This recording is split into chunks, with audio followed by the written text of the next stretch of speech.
होता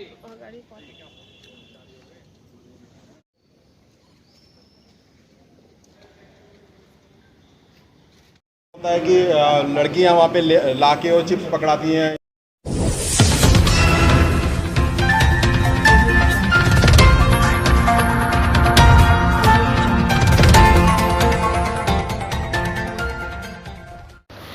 मेरठ के थाना परतापुर क्षेत्र में स्थित होटल ओक ट्री में अवैध रूप से चल रहे कैसीनो पर एएसपी ने एसओजी टीम के साथ छापा मारा।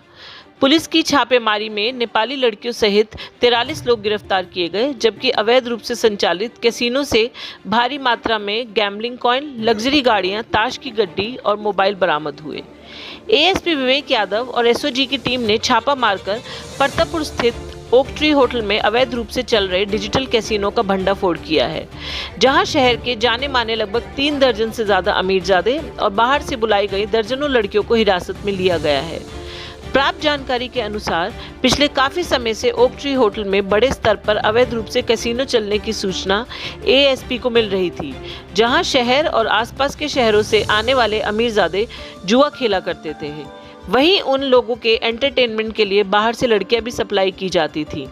जब इस बात की पुख्ता जानकारी एएसपी विवेक कुमार को लगी तो उन्होंने बिना थाने की टीम को सूचना दिए एसओजी टीम के साथ छापा मार दिया, जहां से उन्होंने भारी मात्रा में ताश की गड्डी, कॉइन्स, कई दर्जन मोबाइल बरामद किए। वहीं कैसीनो में अमीरजादों के एंटरटेनमेंट के लिए विदेशी लड़कियां भी लाई गई थी।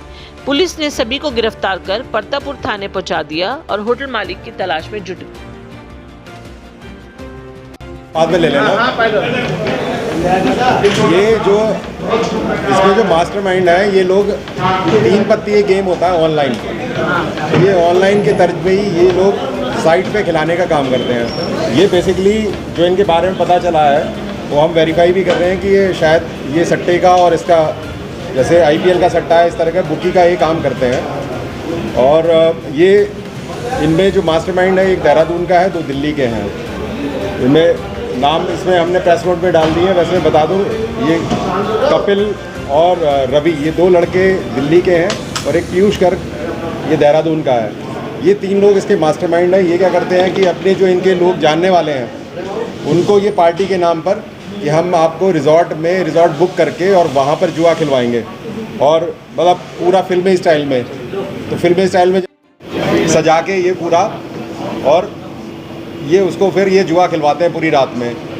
इनका जो मोडस ऑपरेंडी है वो ये है कि जो अपने क्लोज ग्रुप में ये लोगों को बुलाते हैं। कोई नया इंक्लूजन तब होगा जब पहले वाले का किसी का रेफरेंस आ जाए, उस रेफरेंस पे ये खिलाते हैं। इसमें ज़्यादातर काम इनका क्रेडिट पे होता है, जैसे बुकी करते हैं उसी तरह से ये भी करते हैं कि ये लोग पूरी रात खिलाएंगे, फिर उनके अकाउंट लिख लेते हैं कि इतना पैसा इसका ये हारा, ये जीता।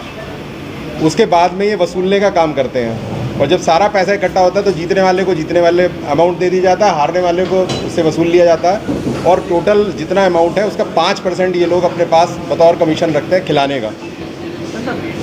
और बाकी जो है ये उसके रिजॉर्ट बुक कराने का अलग, जिसको रिजॉर्ट बुक कराया है वहाँ उनके पैसे अलग देते हैं। और जितने लोग हैं इनके, जैसे वहाँ पे कुक्स भी थे और वहाँ पर स्वीपर भी था और भी इनका टेक्निकल स्टाफ था, वो सब उन लोगों को अलग से ही पेमेंट करते हैं।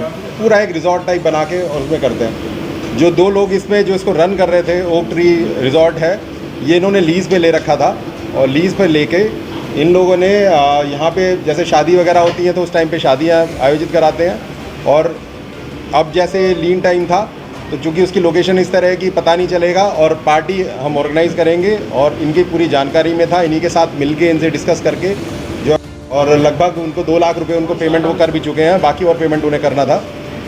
वो फिर यहाँ पर इनके साथ में मिलके वहाँ पर जुआ खिलाने का काम करते हैं। ये जो लोग आए हुए हैं इनमें कुछ गुजरात के हैं, कुछ उत्तराखंड से हैं, कुछ हरियाणा से हैं, कुछ दिल्ली से हैं, और कुछ लोग हमारे गाज़ियाबाद से भी हैं। मेरठ का इसमें कोई नहीं मिला है।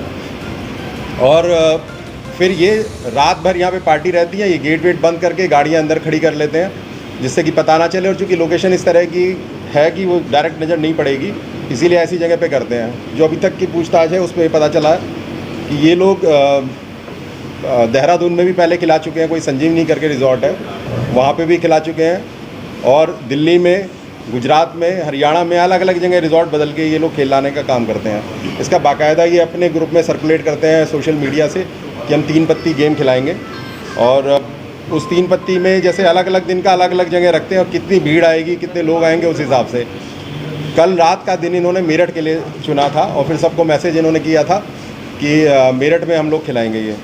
हमें ये सूचना मिली, इस इनपुट पे CO crime, CO under training, इन लोगों ने जाके SOG की टीम और प्रतापपुर थाने की टीम सब ने मिलकर रात में रेड की, और उस रेड में फिर ये वहाँ पे तमाम चीज़ें मिली, जिसमें करीब 7.5 लाख रुपए कैश है और जुआ खेलने का सामान है, जिसमें वो चिप्स रहते हैं अलग अलग कलर के, अलग अलग डिनोमिनेशन की। जैसे उसमें नीले रंग की है तो वो 100 रुपये की है, लाल रंग की, लाल वाली 100 रुपये की है, नीली वाली 30 रुपये की है, और काली वाली चिप 50 रुपये की है, जिससे गेम खिलाते हैं। और ताश की गड्डियाँ, करीबन 12 गड्डियाँ इनमें मिली हैं, जिससे एक गेम खिलाते हैं पूरा। तो ये इनका था, और वहाँ से तमाम शराब की बोतलें मिली और खाने पीने का, चूँकि ये पार्टी भी पूरी रात चलती रहती है इनकी, देर रात तक या अर्ली मॉर्निंग तक खेलते हैं, और सुबह जब तक कि लोगों को पता चले उससे पहले ही ये निकल जाते हैं। मतलब ये करीबन 2, 3, 4 बजे से पहले अपना वाइंड अप करके निकल जाते हैं, जिससे कि लोगों की जानकारी ना हो सके।